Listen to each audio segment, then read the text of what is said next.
கர்த்தருடைய நாமம் மகிமைப்படட்டும். மறுபடியும் நம்ம ஆராதனையை கலந்து கொள்ள தேவன் கிருபை செய்த தயவுக்காக நமக்கு கோடி கோடி ஸ்தோத்திரங்கள் நன்றிகளை நாம் ஏற்கிறோம். நம்ம அழைத்ததுக்கு ஒரு நோக்கம் உண்டு. அல்லேலூயா. அந்த நோக்கத்தை ஒவ்வொரு நாளுமே நம்ம அறிய வேண்டியது இருக்குது. ஏன்னா நம்மளை தாயின் கருவில் இருக்கும்போதே ஆண்டவர் ஒவ்வொருத்தரையும் அவர் உலகம் தோன்றுவதற்கு முன்னிலே இருந்து உலகம் முடிய அன்னைக்கு வரைக்கும் உள்ள தீர்மானம் அவர் கையில் உண்டு. அப்போ எத்தனை ஜெனரேஷன் வரும், எந்தெந்த ஜெனரேஷனுக்கு எந்தெந்த இப்படி இந்த உலகத்தில் அவங்க நடத்தப்படணும், அந்தந்த ஜெனரேஷன் இந்த உலகத்தில் எப்படி எப்படி நடத்தி தேவனுடைய ராஜ்யத்தை நிலைநிறுத்தணும், எப்படி அழிந்து போகிறவங்களுக்கு ஜீவனை கொடுக்கணும், எப்படி ஆத்மாக்களை உயிர் உண்டாக்கணும்னு சொல்லி ஒவ்வொருத்தருக்கும் ஒவ்வொரு காலங்களுக்கு தக்க அவருடைய தீர்மானம் உண்டு.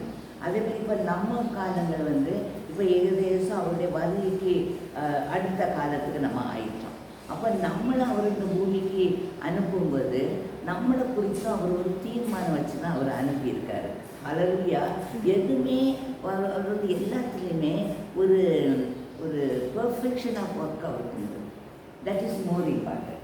நம்ம வேலையிலையும் நமக்கும் ஒரு வேலை, இப்போ நமக்கு டீச்சிங் வேலைன்னு தந்தால் என்னுடைய வேலை கண்டிப்பாக நான் ஒரு டீச் பண்ணணுன்னா அந்த லெசன்ஸை நான் எப்படி ப்ரிப்பேர் பண்ணுறேன், அந்த லெசன்ஸை நான் ப்ரிப்பேர் பண்ணும்போது அந்த லெசன்ஸை நான் எப்படி பிள்ளைகளுக்கு கொடுக்கணும், நான் கொடுக்குற லெசன்ஸ் எப்படி பிள்ளைகளுக்கு அப்சர்வ் பண்ண முடியும், எவ்வளோ ஈஸியாக பண்ணி எவ்வளவு அந்த அவங்க லைஃபுக்கு அவங்க ஃப்யூச்சருக்கு அந்த லெசன் எவ்வளோ இம்பார்ட்டண்ட்டாக அவங்களுக்கு அது பிரயோஜனமாக இருக்கும். அதே மாதிரி நம்முடைய அந்த நோட்ஸ் ஆஃப் லெசன், அந்த நம்முடைய ட்ரெஸ்ஸு, நம்முடைய பார்வை, நம்முடைய சிட்டிங் எல்லாத்துக்குமே ஒரு டிக்னிட்டி இருக்கணும். ஹல்லேலூயா. ஏனோ வேலைக்கு வந்தேன், ஏதோ போனேன், ஏதோ படித்தேன், கை நிறைய சம்பாத்தியம் வாங்கினேன்னா உங்கள் வேலை யூஸ்லெஸ். அந்த நமக்கு பிள்ளையிலேருந்து நம்ம சொல்லுவோம். இந்த நாங்கள்லாம் பழைய காலத்தில் ரெவரண்ட் எட்வர்ட் சங்க சபைக்குள்ளவங்க அந்த செக்ஷன் ஆஃப் பிள்ளைகளெல்லாம் இன்றைக்கி எல்லாருமே ஊழியக்காரங்களாக இருக்கிறோம். ஹல்லேலூயா. அதுக்கு ரீசன் என்னென்னா அவருக்கு நியமித்த அந்த ஊழியத்தில் சின்ன பிள்ளைகளுக்கும் வாலிபர்களுக்கும் அவருக்கு கொடுக்கப்பட்ட ஊழியத்தை சின்ன பிள்ளை மாதிரியே ஆயிடுவார். ஹல்லேலூயா. வாலிபர்னா வாலிபர் மாதிரியே ஆயிடுவார். என்னுள்ள தேவன் வாழ் பொங்கி வழியுதே, தேசனை ரட்சித்தார் நான் ஆடி பாடுவே, எவரும் அறியாதே என் உள்ளம் பொங்குதே, என் உள்ளம் பொங்கி பொங்கி பொங்கி பொங்கி பொங்கி பொங்கி வழியுதே. அந்த பொங்கிட்டு முடிய வரைக்கும் மூச்சு வரைக்கும் சொல்லுவார் பாருங்க. அந்த பொங்கி சொல்லும்போது எல்லாம் துள்ளி மூச்சு வரைக்கும் பொங்கி நாங்கள் பாடும்போது அந்த உள்ளத்தில் அந்த தேவ ஆவியினால நாங்கள் ஆசீர்வதிக்கப்பட்டோம். ஹல்லேலூயா. அதனால இன்னைக்கு எங்களை பார்க்கும்போது நாங்கள் யாருக்கு ப்ரொடெக்ஷன்னு தெரியும். ஹல்லேலூயா. அப்போ நம்ம ஊழியருக்கும் நமக்கு ஒவ்வொருத்தருக்கும் நம்மளை தெரிந்து கொள்ளப்படும் போதும் ரட்சிப்பின் பாத்திரத்தை ரட்சிப்பு கர்த்தருடையது.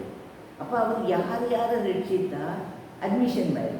ஹல்லேலூயா. அப்போ காலேஜில் ஒரு அட்மிஷன் எடுத்து நம்ம ஒன்று படிக்கிறதுக்காக இருக்கலாம், இல்லைன்னா வேலைக்காக இருக்கலாம். ஒரு அட்மிஷன் நடக்கிற அட்மினிஸ்ட்ரேட்டர் என்ன பார்ப்பாங்கன்னா அப்படியே அட்மிஷன் கூப்பிடும்போது அந்த ஸ்டூடெண்ட் எப்படி நடந்து வருது, அந்த ஸ்டூடெண்ட்டுக்கு அப்ரோச் எப்படி இருக்குது, அந்த ஸ்டூடெண்ட் எப்படி இருக்குது, அவளுக்கு பெர்ஃபார்மன்ஸ், அவளுக்கு முகம் அது கூட ரொம்ப முக்கியம். அவளுக்கு சிட்டிங். அப்போ ஒன்று பார்த்து இவளை இந்த வேலைக்கு விட்டா இதில் அவள் 100% செய்வாள். ஹல்லேலூயா.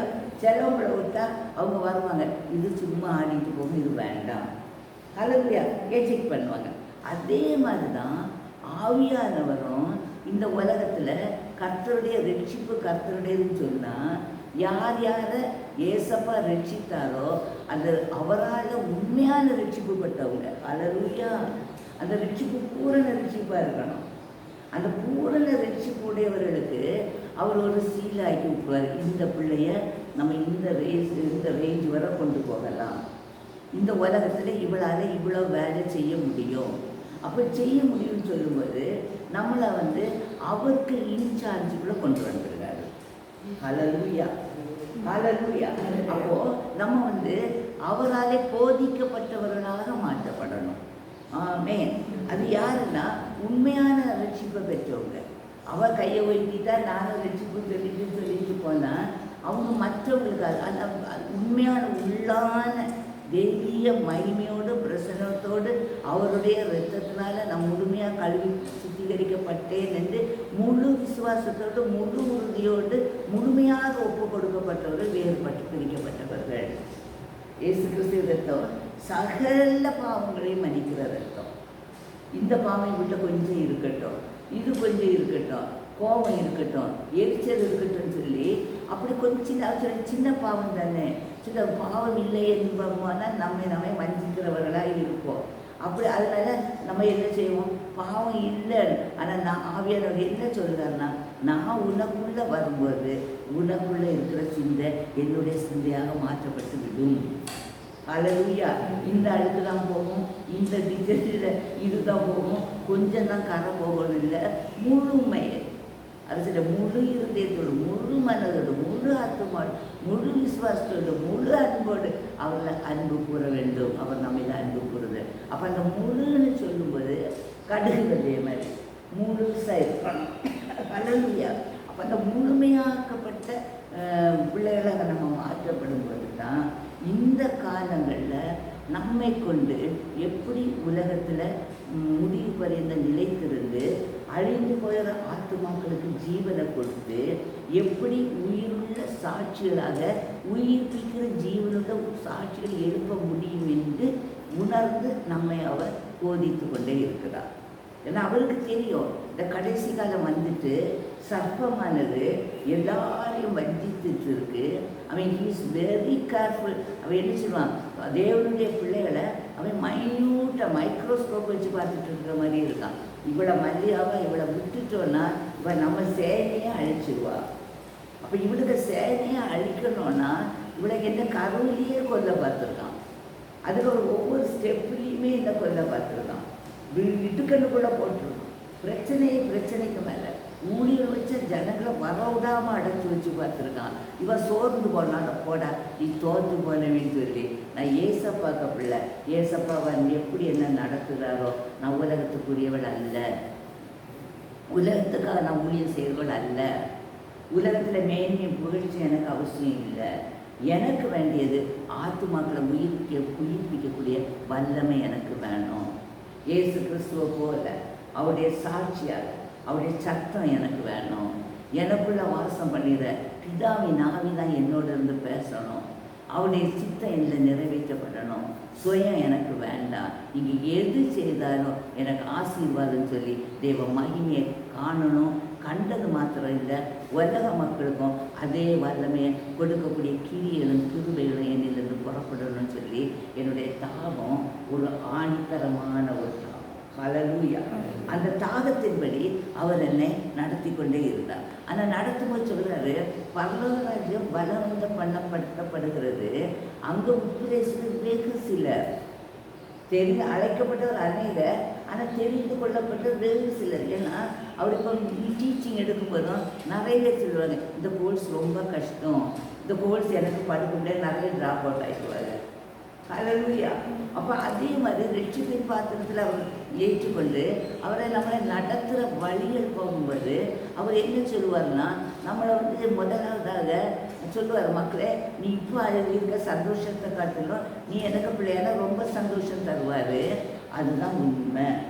ஆனால் அந்த ரொம்ப சந்தோஷம் எப்படி கிடைக்கும்னா, மிகுந்த உபத்திரவத்திலையும் நெருக்கத்திலையும் சோர்வுலையும் நம்ம அவரை ருசிக்கும்போது. அப்போ நெருக்கம் வரும்போது சந்தோஷமாட்டா இருக்கும், சோதனை வரும்போது சந்தோஷமாட்டா இருக்கும்.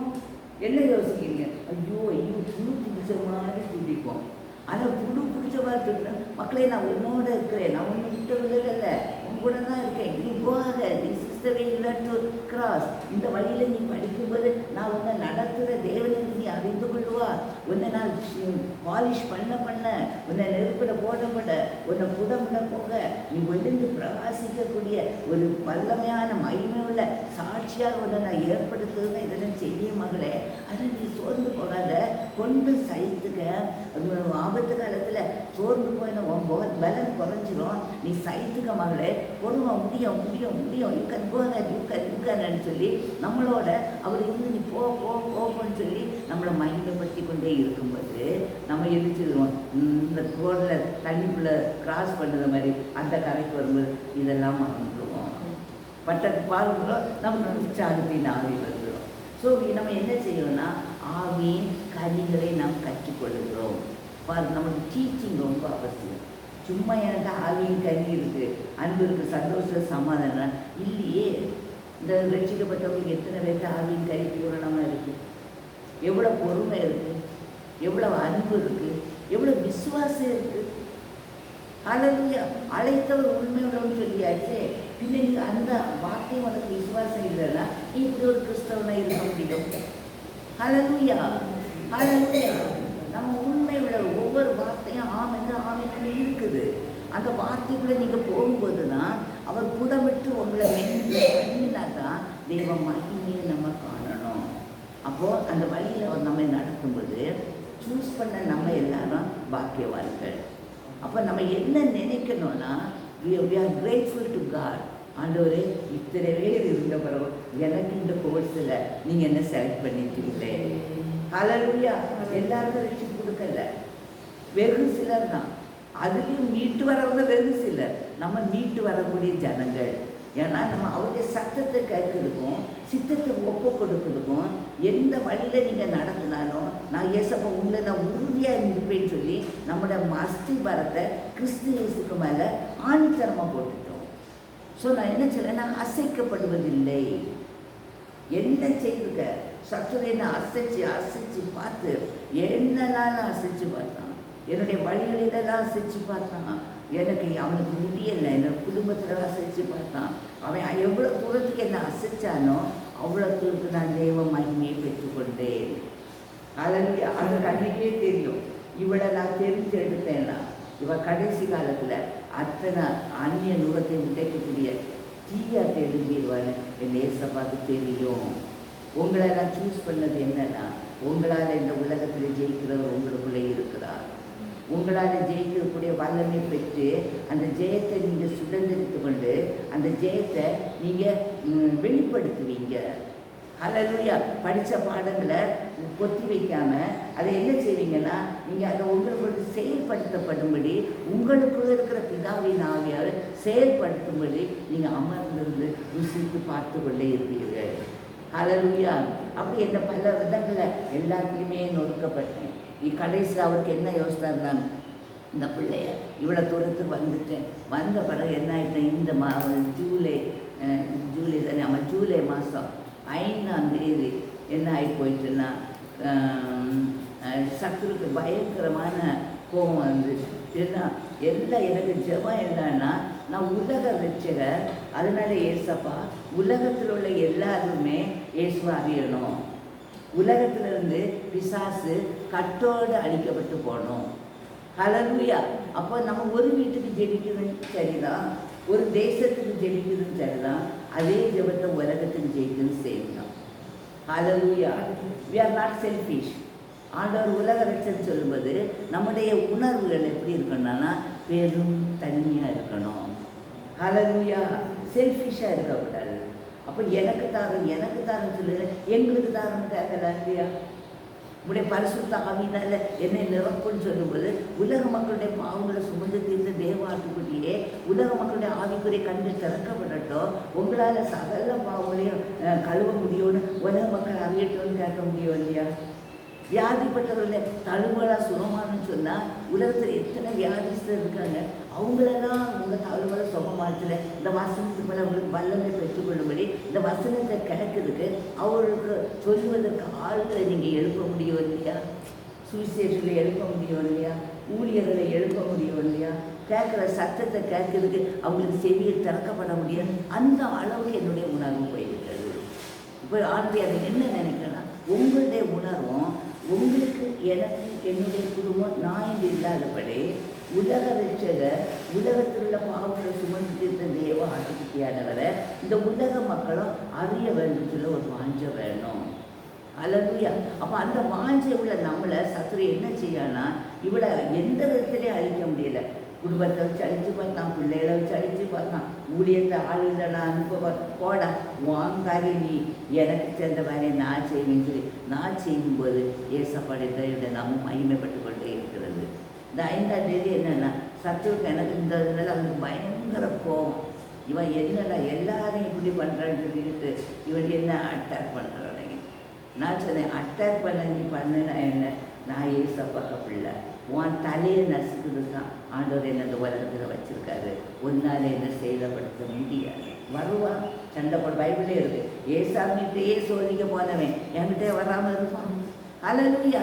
அதனால தேவனுடைய பிள்ளைகளே, உங்களுக்கு சோதனை வரும்போது ஏன்னு சொல்லாதீங்க, எதுக்குன்னு சொல்லி பின்னிட்டு போகாதீங்க. அவனை முன்னிட்டு நாய் கடிக்க நாய் வந்தால் குறைக்க நாய் வந்தால் நீங்கள் அதை பார்த்தா உங்கள் கண்ணுக்குள்ள அந்த வல்லனை அவர் ஆண்டவர் வச்சுருக்காரு. பார்க்கும் அந்த நாய் திரும்பி போயிடும். சத்துவை எதிர்க்கக்கூடிய சக்தியை உங்களுக்குள்ள வச்சிருக்காரு. நீங்கள் எழுமுனீங்கன்னா அவன் ஓடி போயிடுவான், அவன் உங்களுக்கு மேலே வரமாட்டான்னு நீங்கள் விசுவாசித்து நான் நிற்கும் பாரு கிறிஸ்து ஜெபம் பண்ண முடியல அமர்ந்திருந்து தேவனுடைய ரகசியத்தை அறிந்து கொள்ளுங்க. அல்லேலூயா. ஐயோ நான் ஜெபம் சொல்லி மாயக்காரர் மாதிரி ஆவன்னு உங்கள் வாய் பிணட்டிட்டு இருக்காதீங்க. உங்கள் ஆவியானவரை ஜெபிக்கிறதுக்கு நீங்கள் சம்மதிங்க. அல்லேலூயா. உங்களுக்குள்ள ஆவியானவர் தந்தது என்னன்னா, பரலோகத்தில் உள்ள சேரு என்ன என்று உங்களுக்குள்ள வாசம் பண்ணுற ஆவியானவருக்கு தான் தெரியும். உங்கள் ஆவியின் கண்கள் திறந்தாதான் தேவனுடைய ரகசியத்தை நம்ம அறிய முடியும். உங்களை எதுக்கு இந்த உலகத்துக்கு அனுப்பினாருங்கிற நோக்கம் உங்களை பிதாவாகிய தேவனுக்கு நிறைவேற்ற முடியும். அப்போ நீங்கள் என்ன சொல்லணும்னா, எனக்கு தந்த ஆவியானவரே நீங்கள் எனக்குள்ள ஜெபம் பண்ணி நான் என்னெல்லாம் யாருக்கெல்லாம் ஜெபிக்க வேண்டும் என்று நீங்கள் ஜெபிக்கும்படி உங்களை நீங்கள் வெறுமையாக்கிடுங்க. அல்லேலூயா. அல்லேலூயா. அப்படி இருக்கும்போது தேவ பலன் உங்களுக்குள்ள நிலைநிட்டு கொண்டே இருக்கும். தேவ சத்தியாவிற்கு பேசுகிறவர் உங்களை போதித்து கொண்டே இருப்பான். நீ சும்மா இரு, நான் உனக்குள்ளே இருந்து உனக்குள்ள யுத்த வீரனாக நான் உன்னை செயல்படுத்த வைப்பதை நீ அமர்ந்து பார்க்கும்படி நான் நடத்துகிற வழிகளோ நான் சொல்கிற சத்தமோ நான் காட்டுற விஷனோ நீ பார்க்கும்படி உன் கண்ணு தெளிவாக இருக்கட்டும், உன் காது சுத்தமாக இருக்கட்டும், உன் நாவு நான் சொல்வதை அறிவிப்பதற்கு அது விரிவாய் திறப்பதற்கு நீ ஆயத்தமாயிரு. அல்லேலூயா. அந்த அளவுக்கு சொல்லி அவர் என்ன செய்யறதுன்னா, ஒரு அழகான ஒயிட் ஃப்ராக்கு, அந்த மாதிரி ஃப்ராக்கை நான் பார்த்ததே கிடையாது. அழகான ஒரு ஃப்ராக்கு ஒருத்தர் கொண்டு வராங்க. அப்போ நான் சொன்னேன், இந்த ஃப்ராக்கு எனக்கு தாங்க ரொம்ப அழகாக இருக்குன்னு சொல்லி. ஸோ 5ஆம் தேதி நான் ஃப்ராக்கை போட்டுட்டு நான் இப்படி பார்த்தா ஃப்ராக் எனக்கு தெரியலை. ஏன்னா அதுக்குள்ள யாரெல்லாமோ எனக்கு அப்படி ஜெபிச்சுட்டு இருக்காங்கன்னு நான் நினைக்கிறேன். கொஞ்ச நாள் கூட உயிரோடு இருக்கணும்னு ஆண்டவர் யோசித்தாரே எதுக்கோ தெரியாது.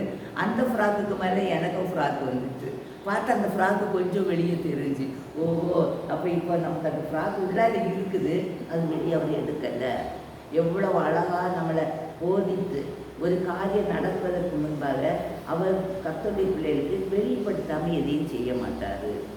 இன்றைக்கி என்ன இவ்வளோ வல்லமையாக இவ்வளோ மகிமையாக அவருடைய சத்தத்துக்கு கீழ்ப்படிந்து நடக்கிறதுக்கு மெயின் காரணம் என்னென்னா, ஒவ்வொரு ஸ்டெப்பாக என்னை வெளிப்படுத்தி சொல்லுறதுனால தான். எனக்கு எல்லாமே எனக்கு ஒரு ஞானம் கிடையாது. ஸோ நான் இருந்தேன். அதுக்கப்புறம் அதே ஒரு 5:30 மணிக்கு போல ஒரு பிரதர் அங்கே எனக்கு ஜோம் அம்மா எப்படி இருக்கீங்கன்னு கேட்டாங்க. எப்பா பயங்கர போராட்டம். சரி ஆண்டவர் ஜோம் பண்ண சொல்கிறாங்க. நாங்கள் ஜெபம் பண்ணால் இந்த பிரச்சனை அப்படியே இறங்கி வருகிறது. அல்லேலூயா. தேவ மகிமை இறங்கி வருது. இறங்கி வந்து நம்மை குறித்து என்ன தீர்மானம் வச்சிருக்காரோ அது இன்னதென்று அறிந்து நம்ம செயலாற்றும்படி அவர் அவருடைய தீர்க்க தரிசன வார்த்தைகளை உபயோகப்படுத்தினார். அல்லேலூயா. அல்லேலூயா. ஏன்னா கடைசி காலத்துக்கு அவர் நமக்கு தீர்க்க தரிசனம் இல்லாத இடங்களில் சபைகள் வளர்ச்சி முடியாது, உலகத்துக்கு செய்தியை கொடுக்க முடியாது. அப்போ அவர் என்ன சொல்கிறாருன்னா, நீ என்னுடையவள், நான் ஒன்று எனக்கு பிள்ளையாட்டி தெரிஞ்சு கொண்டேன், ஆனால் ஒன்று நான் உனக்கோட பழைய இதெல்லாம் நீ வெளியே போகட்டும்னு சொல்கிறார். ரட்சிக்கப்பட்டு அபிஷேகப்பட்டு அவரால் நடத்தி அவருடைய பிள்ளையாக இருக்கேன், அவருடைய கிரியலை செய்ய அவர் சொல்கிறார். ஏமா பழசெல்லாம் இந்த எல்லாம் ஆவியானவரில் ஒன்று அது அழகாக போகிறது தெரியுது, ஆனால் அது பாவ முட்டைகள் பிசாசு ஓடுறது மாதிரி இல்லை, அது வேறு ஏதோ ஒரு மாதிரி தெரியுது. அப்போ எல்லாம் அது வெளியே போகுது. வெளியே போய் முடித்தோடனே அது சொல்ல இனி புதிய கிருபையினால, புதிய ஆவினால, புதிய பலத்தினால நடப்பேன்னு சொல்லுவது இந்த பிரசனம் அப்படியே ஆட்கொள்கிறது. ஹல்லேலூயா. வானம் வந்து மகிமை அப்படியே இறங்கி படுத்து கிடக்க மனிதருக்கு அப்படியே ஃபுல்லாக மூடியாச்சு. ஹல்லேலூயா, ஹல்லேலூயா. விநாசனாக்கர வலிப்பு நாப்பநாத்தனிக்கா. அந்த வெளிச்சத்தை நம்ம காணவே முடியாது, அந்த மகிமையை காணவே முடியாது. அந்த பிரசனத்தை தந்து அவர் சொல்றாரு, என்னுடைய புதிய வல்லமை நான் உனக்குள்ள கொடுக்குறேன், நீ எனக்கு மனவாட்டின்னு சொல்லி நம்மளை மனவாட்டி ஸ்தானத்துக்கு கொண்டு வராரு. ஹல்லேலூயா, ஹல்லேலூயா. ரட்சிக்கப்பட்ட உடனே அவருடைய வேலையை குழந்தையை போல அவருடைய ஞானப்பாலை குடித்து அவருக்குள்ள நம்ம வளர்ந்து வளர்ந்து நம்ம வாரோம். வளர்ந்து அப்பா பிதாவின்னு சொல்ல உணர்வுக்கு வாரோம். அப்பா பிதாவின்னு சொல்ல உணர்வுக்கு வரும்போது ஒரு மகளுக்கு ஒரு மகனுக்கு மகனை கொண்டு என்னெல்லாம் வேலை செய்யணும்னு பிதாவாய் தேவன் சித்தம் கொண்டாரோ அந்த வேலைகளை நம்ம உண்மையோட உத்தமத்தோட பரிசுத்தோட தேவ சத்தத்தோட தேவ சித்தத்தோட தேவ ஞானத்தோட தேவ வெளிச்சத்தோட தேவ கிரியலோட தேவ கிருபைகளோட நம்ம வெளிப்படுத்தி அநேகமாக நம்ம ஆத்துமாக்களை உயிரோடு எழுப்பின உடனே அவர் நினைக்காரு இவளுக்கு கொடுத்த தாளந்தை இவ உபயோகப்படுத்தி இருக்கிறார். ஹல்லேலூயா. அருமையான தேவனுடைய பிள்ளைகளை, நீங்கள் ரட்சிப்படைந்த உடனே உங்களுக்குள்ள அவர் தாளந்து தந்து விட்டார். என்னை பார்த்தா எனக்கு ஒரு தாளந்தும் கிடையாது. பாட தெரியாது, பேச தெரியாது, ஒரு சொசைட்டிக்கு முன்னே நிற்க மாட்டேன், எங்கேயாவது ஒழிச்சு தான் நிற்பேன். ஹல்லேலூயா. அப்படிப்பட்ட என்ன அவர் தெரிஞ்செடுத்த உடனே எனக்கே தெரியாமல் எனக்குள்ளே இருக்கிற இயேசு அவரே செயல்படுத்தி என்னை இந்த நிலைக்கு கொண்டு வந்தார்னா நீங்கள் எவ்வளோ தாளந்து படைத்தவர்கள், எவ்வளோ பலன் படைத்தவங்க, எவ்வளோ பாட்டு பாட முடியும், எவ்வளோ ஸ்பீச் கொடுக்க முடியும், எவ்வளோ எலக்ட்ரேஷன் காலையில் உங்கள் லாங்குவேஜ் இருக்குது. அப்போ ஆர்டருக்காக நீங்கள் எவ்வளோ உழைக்க முடியும். உங்கள் தாளந்துகளை எல்லாம் புதைச்சி வைக்காதீங்கம்மா. சமயம் வாய்த்தாலும் வாய்க்காவிட்டாலும் நான் சுவிசேஷத்தை அறிவிச்சுட்டு வந்தால் அடி நல்லா வாங்குவேன். ஹல்லேலூயா. அங்கே போகிற இடத்துல குருடு கண்ணு திறந்துருக்கும், சப்பானி நடந்திருப்பான், அங்கே பயங்கரமான அற்புதங்கள் நடந்திருக்கும். வீட்டுக்கு வந்தோடனே சாத்தான் கரெக்டாக அடிக்கிறது ரெடியாக இருப்பான். அடித்து தள்ளி விடாத ஓடுவோம். வச்சுட்டு போடா பிசாசை நீ தோற்று போனேன்னு சொல்லுவேன். அடுத்த நாளைக்கும் அதே மாதிரி நான் திரும்பி உங்களுக்கு போடுறேன். ஐயோ 4 குளித்து போனால் அடி கிடைக்குமே, அவங்க ஏசிப்பார்களே, இவங்க உலகம் தான் நம்மளை கேவலமாக சொல்லிடுவேன், உங்களுக்கு வீட்டிலேயே சாட்சி இல்லையே, இவன் என்ன ஊழியம் செய்யா, இவளை என்ன கேவலமாக இருந்தால் இவளுக்கு ஊழியம் என்ன சீனு சொல்லுவாங்க. நான் நினைக்கவே மாட்டேன். பிசாசை யார் சொன்னால் எனக்கு என்ன, நான் ஏன் அப்பனுக்கு வேலையை செய்ய, எனக்கு அப்பனுக்குள்ள உறவு போதும். நீ உங்கள் சத்தங்களை கேட்க வேண்டிய அவசியம் இல்லை. அடுத்த நாள் நான் எழும்புவேன். இன்றைக்கி அநேக என்னுடைய உங்கள் வீட்டில் உள்ள சூழ்நிலையை பார்த்து எங்கள் வீட்டில் நான் ஊழியத்துக்கு போதுக்குள்ள ஒரு சூழ்நிலை இல்லை. மனம் திரும்புங்க, மனம் திரும்புங்க. சூழ்நிலையை உண்டாக்கி தந்துறவர் இயேசு கிறிஸ்து. எனக்கு சூழ்நிலையை உண்டாக்கி தந்தவர் இயேசு கிறிஸ்து. நான் சூழ்நிலை இல்லாத நிலையில் சூழ்நிலையை உருவாக்கும்படி சத்துருக்கு நான் எதிர்த்து நின்று தேவனால் சூழ்நிலை உருவாக்கப்பட்டு நான் உலகத்துக்கு இறங்கி சுவிசேஷத்தை அறிவித்த ஒரு தேவனுடைய பிள்ளை. ஹல்லேலூயா, ஹல்லேலூயா. மனம் திரும்புங்க, மனம் திரும்புங்க. கொல்லாத காலத்தில் ஜனங்கள் கரிச்சிக்கிற சிங்கம் போல எழுதி இருக்கிறான். ஹல்லேலூயா. அவன் யாரை விழுந்தலாம், கர்த்தருடைய பிள்ளைகளை எழும்ப விடாதபடி, கேவலப்படுத்தி ஊழியம் செய்ய விடாதபடி, ஆவியின் வரங்களும் கனிகளை அவர்களுக்குள்ளே எழுப்ப விடாதபடி அவங்கள உபத்திரப்படுத்தி வேதனைப்படுத்தி சிறையில் போடுவான். ஆனால் அவன் தப்பு பண்ணவே சிறையில் போட்டு யாருமே தப்பாமல் இல்லையே. பவுலும் சீலாவும் சிறையில் போட்டு கையில் சங்கிலி போட்ட யார் தோற்று போதான்? பிசாசு தான் தோற்று போதான். சங்கிலிக்காரன் திறந்து வெளியே வந்தான். ஹல்லேலூயா.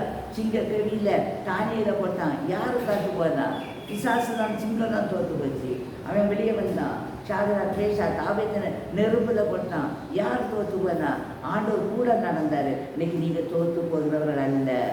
வீண் சாக்கு போக்கு சொல்லி உங்களுக்கு தந்த ஊழியர்களை நீங்கள் செய்யாமல் உங்கள் புருஷன் பிள்ளை வேலை அது இது சமையல் வேற உங்கள் நேரம் எல்லாம் கிச்சன்லேயே இருந்து உங்கள் ஆத்மாவை நீங்கள் அழிச்சு கொண்டே இருக்காதீங்க. தேவ மகிமையை காணும்போது உங்கள் கூட நானும் வேலை செய்வேன், வீட்டு வேலை செய்வேன், ஸ்கூல் வேலை செய்வேன், வீட்டுக்கு ஒரு கூட்டம் பிள்ளைகளை சுற்றிட்டு டியூஷன் எடுப்பேன், அதுக்கு ஒரு நைட்டு சாப்பாடு செய்வேன், நல்ல ஊழியம் செய்வேன். எல்லாம் செய்வதற்கு பலம் தந்தது என் இயேசு. அவருடைய தூதர்கள் நம்ம கூட உண்டு. ஒன்றுக்கும் துடிச்சு நீங்கள் சொல்லுங்க. உங்கள் சோம்பேறித்தரம் தான், எனக்கு வேலை செய்ய முடியலை, எனக்கு அது முடியலை, சாக்கு போக்கு சொல்கிறாங்க. சாக்கு போக்கு பிசாசு உங்களுக்கு தர்ற ஒரு காரியம். அதனால் அவர் சொல்கிறார், நீ எழுப்பு, பிரகாசி, உன் வேலையை செய்யுன்னு சொல்லி அவர் சொன்னார். சூறை செடியில் இந்த எவ்வளவு அதிசயங்கத்தை பார்த்த யாருமா உழைச்சி கிடப்பா? அல்லேலூயா. சூறா செடியில் கிடச்சது யாருமா? எலியா தீர்க்கதரிசியா? எனக்கு சூற செடியில் ஒழிச்சு கிடந்துருவான். அது என்னன்னா, இதுமா இந்த ஏமா மோசே தானே. ஏன்னா 13 அதிகாரத்தில் வரும் யாத்திராகமும். ஆமாம், யாத்திராகமும் 13 அதிகாரத்தில் நம்ம பார்க்கும்போது அது நல்லா இருக்கும். அந்த யாத்திரா 13 எடுக்கணுமா? யாத்திரா யாத்திரா 13 அதிகாரத்தில். ஆமாம், மோசே தான்மா. யாத்திரா மோசே தானே. ஆபிரகாம் இதோட ஆதியாகம் 12. ஆதியாகம் எடுங்க. ஆதியாகம் 12 அதிகாரத்தில் அப்போ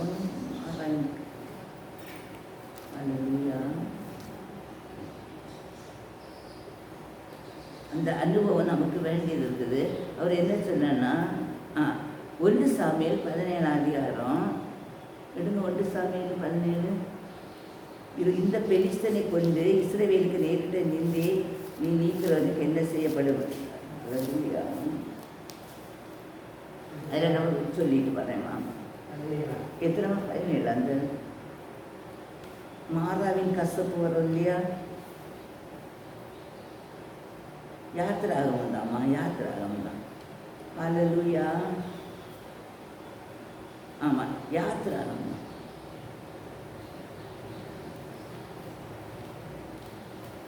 அதிகாரம் யாத்திராகத்தில் எடுங்கம்மா.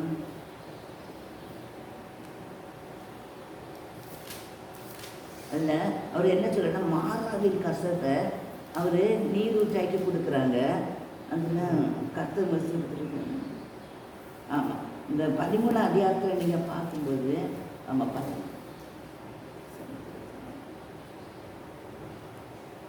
ஆமாம் இதுதான் 13 அதிகாரத்தில் தான் என்ன ஆகிடுதுன்னா, அந்த இஸ்ரேல் மக்கள் எல்லாம் எகிப்திலிருந்து அவர் கொண்டு வர்றாரு. மோசே இஸ்ரேல் மக்கள் எல்லாம் கொண்டு வர்றாரு. கொண்டு வரும்போது எகிப்தின்னு துரத்திட்டே வரும்போது அந்த சமுத்திரத்தில் என்ன ஆகுதுன்னா, செங்கடல் திறந்து மோசே வெளியே வந்துட்டாங்க. இஸ்ரேல் மக்கள் எல்லாரும் காப்பாற்றிட்டாங்க. ஆனால் எகிப்தியர் அவ்வளவுமே கடலுக்குள்ளே முங்கிட்டாங்க.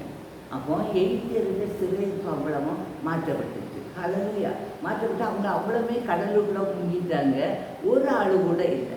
அப்போ இதே மாதிரி தான் அருமையான தேவனுடைய பிள்ளைகளே, நமக்கு ஆண்டவரை குறித்து மகிமைப்பட்டவர். we are chosen vessel. அவரால் தெரிந்து கொள்ளப்பட்ட பிள்ளைகள். அப்போ நமக்கு விரோதமாக எழுப்பப்படுகிற எந்த ஆவியினாலும் சரிதான், பிசாசினால மந்திரங்களோ தந்திரங்களோ விதி சூன்யங்களோ ஏவுதல்களோ அல்லது வியாதியோ அல்லது கஷ்டமோ பண கஷ்டமோ இல்லைன்னா குடும்ப பிரச்சனை எதுனாலும் அவர் எகிப்தியனை எப்படி அந்த சிமந்த சப்தத்தில் அமுத்தி போட்டாரோ அதே மாதிரி அமுத்தி போட்டு விடுவார். ஏன்னா யுத்தம் கர்த்தருடையது, ஜெயமோ கர்த்தராக இருக்கணும். அப்போ இன்றைக்கி நம்ம வாழ்க்கையில் நம்ம பார்க்கும்போது நம்மளுக்கு எத்தனை பிரச்சனைகள் நீங்கள் வந்தீங்கன்னு நீங்கள் யோசித்து பார்க்கும்போது, கடந்து வந்த பாதையை பார்க்கும்போது முடியாத பாதைகளெல்லாம் நம்ம முடியும்படி செய்திருக்கிறாரு. அல்லேலூயா. ஆமே. அப்போ நம்ம சந்தோஷம் ஆயிட்டு. இதில் 14 அதிகாரத்தில் இவங்களுக்கெல்லாம் பயங்கர சந்தோஷம் ஆயிடுச்சு. எப்படி இவங்க விரோதி எல்லாரும் சமுத்திரத்தில் ஆழத்தில் தள்ளி போட்டான்னு சொல்லி எல்லாரும் பயங்கர பாட்டு பாடிட்டாங்க வராங்க. ஜாலியாக பாட்டு பாடி எல்லாத்தையும் போட்டு வராங்க.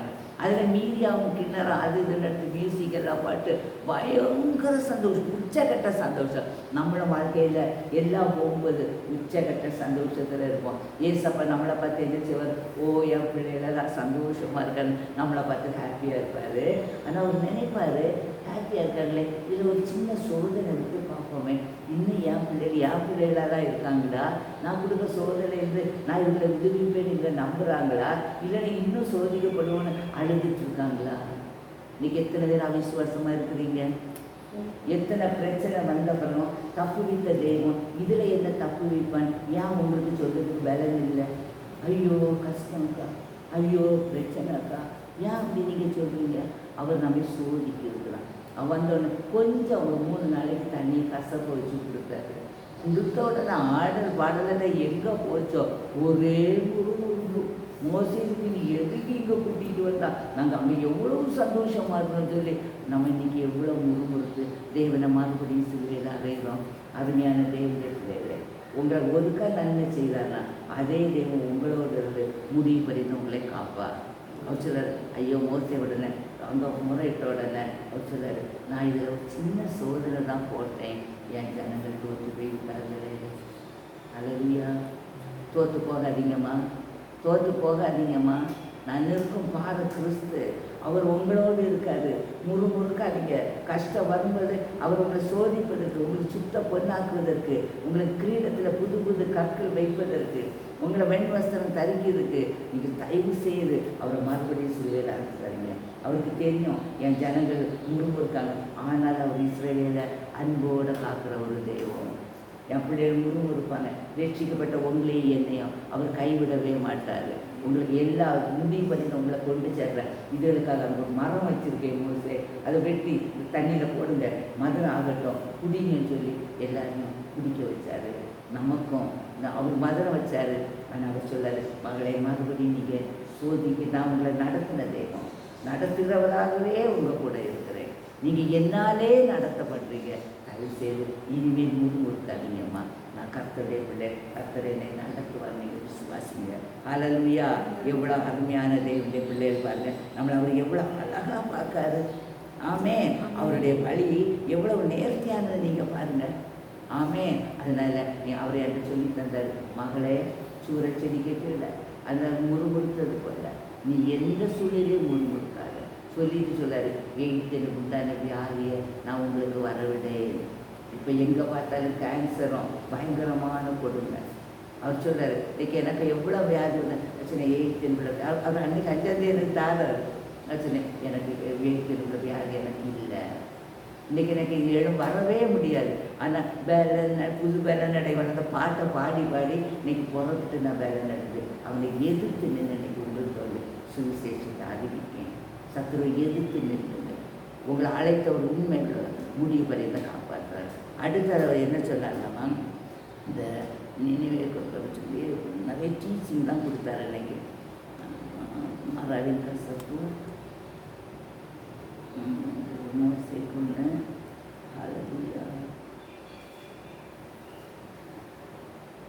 எலியா தீர்க்கதரிசி கொடுத்தாருமா. 1 ராஜாக்கள் 19ஆம் அதிகாரம் 4 இது என்ன ஆச்சுன்னா, எலியா தீர்க்கதரிசி அந்த பாகாலுக்கு விற்கிறவங்களுக்கு 18 எடுங்கம்மா. 1 ராஜாக்கள் 18 தானம்மா. அந்த சவாலுக்கு அதில் அந்த ஆளுக்கு பேர் என்ன? 1 ராஜாக்கள் பாகலாம். அந்த ஆள் ஆகாப் ராஜாவா? ஆமாம், ஆகாப் ராஜா வந்து உபதியாவும் 2 பேரும் இருக்கும்போது அவங்கள வந்து 2 பேரும் பிரிஞ்சு காட்டுக்கு வருவாங்க. அப்போ எலியா தானேம்மா, எலியா தீர்க்கதரிசி அவர் அப்படியே வராரு. அப்போ வரும்போது எலியா தீர்க்கதரிசி ஆகாவர்கிட்ட போய் பேசுன்னு சொல்லி ஆண்டவர் விடும்போது இவர் வரும்போது அந்த வேலைக்காரனை வழியில் பார்த்தாரு. வேலைக்காரனை பார்க்கும்போது 4-5ஆம் வசனத்தில் அந்த பையனை நீங்கள் வாசித்து பாருங்கள். பார்க்கும்போது அந்த சொல்கிறாரு, உனக்கு ஆகாவை எனக்கு பார்க்கணும். உடனே அவன் சொல்கிறான், ஐயோ நீர் வாரான்னு சொல்லி நான் அவரோட பார்த்துன்னு சொன்னா அவருக்கு வரும நீர் எங்கேயாவது மாஞ்சி போயிடுவீங்க, வர அவர் என்ன பொண்ணு தான் போடுவார், அதனால எனக்கு சொல்ல முடியாது. இல்லை இந்த தடவை நாங்கள் நிற்பேன்னு சொல்லிக்கிட்டு அவர் வந்தோன்னு சொல்லுறாரு. இந்த ஆகா வந்து இவரை பார்த்து சொன்னேன், நீ என்ன உலகத்தில் கலக்கிறவரையான்னு கேட்டார் எலியாட்ட. அதில் அப்போ இவர் சொல்கிறார், நான் ஒன்றும் உலகத்தை கலக்கல, நீ தான் பாகாலுக்க தெய்வங்களை கும்பிட்டு நீ தான் உலகத்தை கலக்கிட்டு இருக்கா, அதனால நீ தான் உலகத்தில் கலக்கன்னு சொல்லிட்டு அப்போ நம்ம சரி ஒரு ஒப்பந்தம் பண்ணிக்கிடுவோம், நீ கலக்கிறியா நான் கலக்கிறேன்னு பார்ப்போம் சொல்லிக்கிட்டு யார் அக்னியால் பிரச்சிக்கிற தெய்வமே தெய்வம்னு நம்ம வந்து ஒரு சேலஞ்ச் பண்ணுவோமா. உடனே இந்த ஆள் என்ன செஞ்சுட்டு சேலஞ்ச். இன்றைக்கி நம்மளும் சேலஞ்சுக்குரிய ஆளுகள். அல்லேலூயா. உங்களை அவர் ரட்சிப்பின் பாத்திரத்தில் நடத்துறதுக்கு ஒரு காரியம் என்னென்னா, இப்போ விற்கிற நிறைஞ்ச இந்த நாள் எங்கள் தேவன் தான் தெய்வம், எல்லாரும் இப்படி ஆகுங்க, எல்லாரும் அப்படி. அதில் இப்போ ட்ரம்பை பார்த்தா ட்ரம்ப் ஒரு தேவனுடைய மனுஷன், அவனை கொல்லணும்னு நினச்சா அவனுக்கு காதை தான் தட்டிட்டு போக முடியுது, பிசாசு தொட முடியலை. ஏன்னா அவர் ஒரு ஜெபிக்கிற மனுஷன். ஹல்லேலூயா. இன்னைக்கு நீங்கள் ஜெபிக்கணும், பொல்லாப்பு உனக்கு நேரிடாது, வாதம் கூடாது அணுகாது, உனக்கு விரோதமாக எழுப்பப்பட எந்த ஆயுதம் வைக்காது. வாக்கு தத்துவம், பைபிள் வசனம், ஆமென்னு இருக்கு. அப்போ வி ஆர் ஆல் சேலஞ்சஸ். உடனே எளிய சொல்றாரு, சரி சேலஞ்ச் பண்ணுவோமேன்னு. உடனே இவனை சரி உடனே அக்னியால் பட்சிக்கிற தெய்வமே தெய்வம். அங்கே பரிபீடம் கட்டியாச்சு. உடனே இவர் சொன்னார், முதல் நீங்கள் தான் 450 பாகால்களின் விற்கிற ஆள், ஏசபேலின் விற்கிற ஆளுகள் 400 பேர் இருக்கீங்க, நீங்களும் ஆளு கூட்டம் நிறைய. ஆனால் நீங்கள் முதல் உங்கள் தெய்வத்தை கூப்பிடுங்க. அதில் இன்னைக்கு நம்ம சவால் விடணும், நீங்கள் கூப்பிடுங்க. ஹல்லேலூயா. நம்ம சவால் விடுற ஜனங்கள். ஹல்லேலூயா. இன்னைக்கு எத்தனை பேர் உங்கள் வாழ்க்கையில் நான் சவால் விடுறேன்னு சொல்கிறீங்களா? இல்லைன்னா ஒழிச்சு ஓடுறீங்களா? பின்னிட்டு ஓடுறீங்களா? அவனை கண்டு பயப்படுறீங்களா? யூத ராஜ சிங்கத்தின் சிங்கங்கள் நம்ம. ஹல்லேலூயா.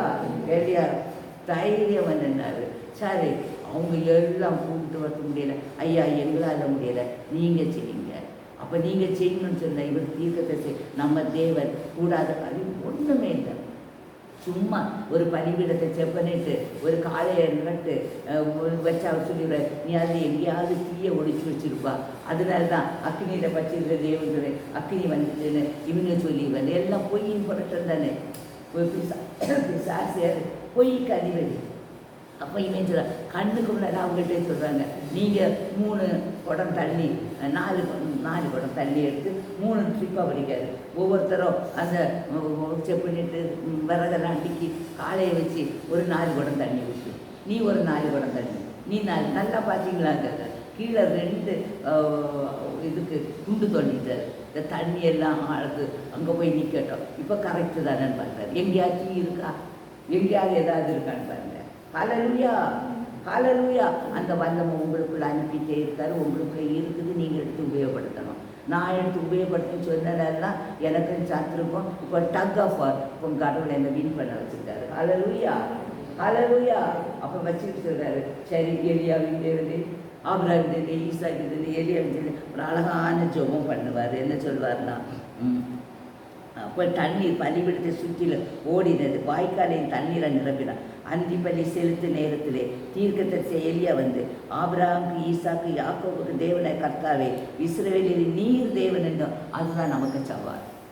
இந்த உலகத்தில் உங்களுக்கும் எனக்கும் சவால் கொடுத்து ரட்சிப்பின் காரணம் என்னென்னா, ஏசப்பா தேவன் என்று நீங்கள் நிரூபிக்கிற நிரூபணங்களை, நீர் தேவன் என்றும் நான் உங்களுடைய ஊழியக்காரன், நீங்கள் எல்லாம் ஊழியக்காரன், அம்பாசிடர் ஃபார் கிரைஸ்ட்.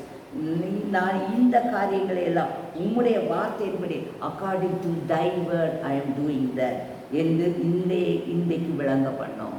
ஹல்லேலூயா. யோசிச்சிருக்கீங்களா? உங்கள் வார்த்தையின்படி நான் சொல்கிறேன். அதுக்கு தான் சொல்லு, உங்களுக்குள்ள இருக்கிற அபிஷேகப்பட்ட ஆவியானவர். நான் சொல்கிறேன், ஏசப்பா என் சத்தம் இல்லை, உங்கள் சத்தம் வரட்டும், உங்கள் வார்த்தை வரட்டும், உங்கள் வல்லமை விளங்கட்டும். நான் உங்களை தூக்கி சுமக்கிற ஒரு வெசல் தான், ஆனால் எங்கள்கிட்ட அது வர்றதெல்லாம் உங்களுடைய வல்லமையின் கிரியை நடத்தின்னு போனோம் சொல்கிறாரு. கர்த்தாவே நீ தேவனாய் கர்த்தர் என்று தேவனை தங்கள் இருதயத்தை மறுபடி திருப்பினேன் இந்த ஜனங்கள் அறியும்படிக்கு பாகாலின் விக்கிரங்களின் ஆவிகளை கொண்டு நாங்கள் தான் தேவன் சொல்லி தேசமாக அடிமைப்படுத்தப்பட்டிருக்கிற ஜனங்கள் அறியும்படிக்கு என்னை கேட்டவர்களும் என்னை கேட்டு நின்றார். அப்பொழுது கர்த்தரிடத்திலிருந்து அக்கினி இறங்கி கர்த்தர் சர்வாங்க தகவலை விறகுகளை கற்களை மண்களை பட்சித்து வாய்க்காலை தண்ணீரை நக்கி போட்டது. ஹல்லேலூயா. ஹல்லேலூயா. ஹல்லேலூயா. உங்களால் முடியும். எத்தனை விசுவாசிக்கிறீங்க? உங்களால் முடியும். உங்களுக்குள்ள அந்த வல்லமை இருக்குது.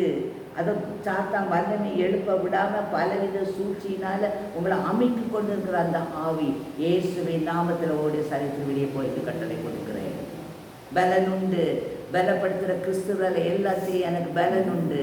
தேவ மகிமை பெற்று கொண்டோம் என்று விசுவாசிங்க. இப்படி சொன்ன உடனே இந்த இந்து மக்களெல்லாம் கிறிஸ்தவங்களாக மாறிவிட்டார்கள் சொன்ன மாதிரி இந்த தெய்வமே, எலியாவின் தெய்வமே எங்களுக்கு போதும் போதும் தெரியும். எல்லாரும் எலியாவுக்கு தெய்வம் வந்துட்டாங்க. இதை ஏசவை உடனே இவர் என்ன செய்தார்? கண்டிஷன் என்ன? யார் வந்தாலும் அவங்கள வெட்டி போட்டுருவேன் தான் கண்டிஷன். அதனால் கண்டிஷன் படி இவர் என்ன செய்தார், அதை 450 வெட்டி போட்டுட்டார். இதை அதுக்கப்புறம் இவர் காத்துட்டு இருப்பார். அந்த மழை வரும், இதெல்லாம் நடக்குது. ஆகாபடி சொல்லி ஓடி போய் இப்போ பெரிய மழை வரும், ஏன்னா பஞ்சத்திலேயே மக்கள் இருக்காங்க. இவர் ஓடி போய் ஆகாவை என்ன செய்தார், ஏசேவர்கிட்ட சொல்லி கொடுத்துட்டாரு, இந்த மனுஷன் 450 வெட்டி போட்டுட்டாங்க. அவள் விடுவாளா, பிடி யாரை பிடி, மோசை ஹல்லேலூயா, பிடி இவரை வெட்டிடுவோன்னு சொல்லிக்கிட்டு என்ன வச்சுட்டு ஏரியாவை இப்படி வெட்டிடுவோன்னு சொல்லணுன்னு பாருங்க. இவ்வளவு தைரியமாக சேலஞ்ச் பண்ண ஒரு மனுஷன் ஏசபேல் வெட்டுவேன்னு சொன்ன உடனே ஓடுதான் ஓடி போய் ஒரு வனாந்தரத்தில் சூற செடியில் போய் ஒழிச்சிருந்தோம். இன்னைக்கு நீங்களாம் அப்படி தானே இப்போ ஒழியணும். அந்த காலம் இவன் காலம் வந்த உடனே, இந்த சட்டம் போட்ட உடனே அம்மா சாமியா சொல்கிறீங்க. ஹல்லேலூயா. இல்லைன்னா எனக்கு ப்ரொமோஷன் கிடைக்காதே, என் பேர் இந்த பேராட்டே இருக்கட்டும், பேரை மாற்றாண்டாம், ஏன்னா ப்ரொமோஷன் இருக்குது. பயப்படாதீங்க. இவருக்கு இவ்வளவு தைரியமாக இருந்த எரியா தீர்க்கதரிசி இவ்வளவு மாறினார்னா, அருமையான தேவனுடைய பிள்ளைகளை நீங்கள் எத்தனை பேர் மாறுறீங்க? மாறாதீங்கம்மா, மாறாதீங்கம்மா. எவ்வளோ சங்கடம் பாருங்க. அதாவது சொல்கிறார், ஓடி போய் எங்கே போகிறார், வனாந்திரத்தில் போய் ஆண்டவரே என்ன நீங்கள் மறைச்சிடும். அங்கேயும் அவர் விடலை, உங்களை நேசிக்காரு, எலியாவை நேசித்தார். அப்போ தண்ணி கொடுத்து சாப்பிடுன்னு சொன்னார். திரும்பி உறங்க பயப்பட, திரும்பி சொல்ல, நீ சாப்பிடு, எழுப்பி சாப்பிட்டு நீ போக வேண்டிய தூரம் வெகு தூரம். ஹல்லேலூயா. வெகு தூரம்னு சொல்லி அவர் வெகு தூரம் போய் தேவனை நாம் மகிமையாடும்படி செய்தார். அப்போ இன்றைக்கி உங்களை என்னை அழைத்தது நோக்கம் என்னன்னா, உங்களை இவ்வளோ மகிமையாக நடத்தின தேவன், இத்தனை அதிசயங்கள் செய்த தேவன். உங்களுக்கு ஒரு சின்னது வரும்போது நீங்கள் சோர்ந்து போகாதீங்க. உங்களுக்கு வல்லமை வெளிப்படும்படி பொல்லாதவங்களுக்கு எதிர்த்து இல்லை, அது உங்களுக்கு ஓடி போவோம். ஏன்னா நீங்கள் இவ்வளோ நாளும் ஆண்டோட கொடுத்துறாரு. இப்போ ஆண்டவர் உங்களை ஆண்டோடைய மனவாட்டி ஆக்கி விட்டார். ஆண்டோடைய மனவாட்டி ஆக்கிவிட்டீங்க. என்னென்னா கணக்கு பார்த்தேன், 1966 ஆண்டு நான் ரட்சிப்படைந்தேன். 2024 ஆண்டு சொல்லி தருவதற்கு பழசு போய்த்து. அப்போ 48 வருஷம் நான் ஏசாமிக்க பித்திரியாகிறது அவளுக்கு வேலை செய்திருக்கேன். 2024 அவருடைய மனவாட்டியாக அவர் மாற்றி விட்டார். எவ்வளோ சந்தோஷம், எவ்வளோ கிளியராக நம்ம வருஷம் சொல்லுவோம். அப்போ வருஷம் சொல்ல இது வேதத்துக்கு எல்லாம் தெளிவாக தானே அவங்க பிள்ளைகளை நடத்துகிறாரு. தெளிவில்லாமல் இல்லை. இன்றைக்கு உங்களையும் என்னையும் இன்னைக்கு மனவாட்டி ஆக்கி விட்டார். இல்லைன்னா இன்னும் இந்த புத்திரராக நீங்கள் என்ன செய்ய வேண்டிய கடமை சரியாக செய்யலைன்னா சீக்கிரம் செய்ய முடியுங்க. நம்ம உலகத்தில் ஒரு மனவாட்டி ஆகும்போது நாம் தேவனோடு முந்தி தேவனுக்கு மாறுத சார்ந்து இருந்தோம். இப்போ தேவனோட இசை விட்டோம். அவருக்கு நினைவு நம்முடைய நினைவு, நமக்கு நினைவுக்கு அவருக்கு இல்லை. அவருடைய உணவு நமக்குள்ள என்னை கொண்டு என்ன செய்யணும்னு நினைத்தாரோ இனி அவர் தைரியமாக அவர் என்று சொல்லும்போது மனவாட்டிகிட்ட தான் சொல்ல முடியும். எல்லா காரியத்தையும் பிள்ளைகிட்ட சொல்ல முடியாது இல்லையா, மனவாட்டிகிட்ட தானே சொல்ல முடியும். அப்போ ரகசியங்களை சொல்லுவார். அதை கேட்டு நம்ம உலகத்துக்கு அறிவிக்கும் போது உலகமும் பூமியும் அவருடைய குடிகளாக மாற்றப்படுவது, பாகாரலின் ஆவியம் விக்கிரகின் ஆவியம் உலகத்தோடு கட்டோடு வழிந்து போகும்போது அவனுடைய வருகைக்கு உலகம் ஆயத்தமாக்கப்படும். அதுக்கு தான் தேவன் நம்மை அழைத்து உண்மை. அப்போ அவருடைய நடத்துகிற வழியெல்லாம் நன்மைக்கு சொல்லி தைரியமாக விட்டு கொடுத்து தேவனை மகிமைப்படுத்தல தேவனுடைய ராஜ்யத்தை பூமியை கட்டி எடுப்பதற்கு நாம் அழைக்கப்பட்ட விசேஷித்தவர்கள். எல்லாம் கேட்டுக்கொண்டு அருமையான தேவனுடைய ஒவ்வொரு ரட்சிப்பின் பாத்திரத்தை உண்மையுத்தமாக பரிசுத்தவங்க, அபிஷேகத்தை உண்மையோடு பரிசுத்தோடு வாங்குங்க. அவருடைய சத்தத்தை கேட்டு சித்தத்தை அறிந்து மாத்திரம் செயல்படுங்க. உலகத்துக்கு பயப்படாதீங்க. நம்ம உலகத்துக்குரியவங்க இல்லை. உலகத்தை நம்ம இந்த இது பண்ண முடியாது, சமாதானப்படுத்த முடியாது. ஆனால் பிளவு கொடுக்கக்கூடாது. சமாதானம் நமக்குள்ளே தந்து ஆண்டவர் தந்த சமாதானத்தை நீங்கள் ஒரு வீட்டுக்கு போகும்போதோ, ஒரு இடத்துக்கு போகும்போதோ, ஒரு தேசத்துக்கு போகும்போதோ, அது ஒரு இந்த தேசத்தில் சமாதானம் இருப்பது அந்த சமாதானம் அங்கு தங்கும். நம்ம தேவனுடைய விசேஷிக்கப்பட்டது. தேவனை நாம் உயர்த்த, தேவன் நம்மை உபயோகப்படுத்த எல்லாருடைய கருத்தில் கொடுப்போம். தேவன் தாம் இந்த வசனங்களின்படி நம்ம நடந்து வராங்க. ஆமென்.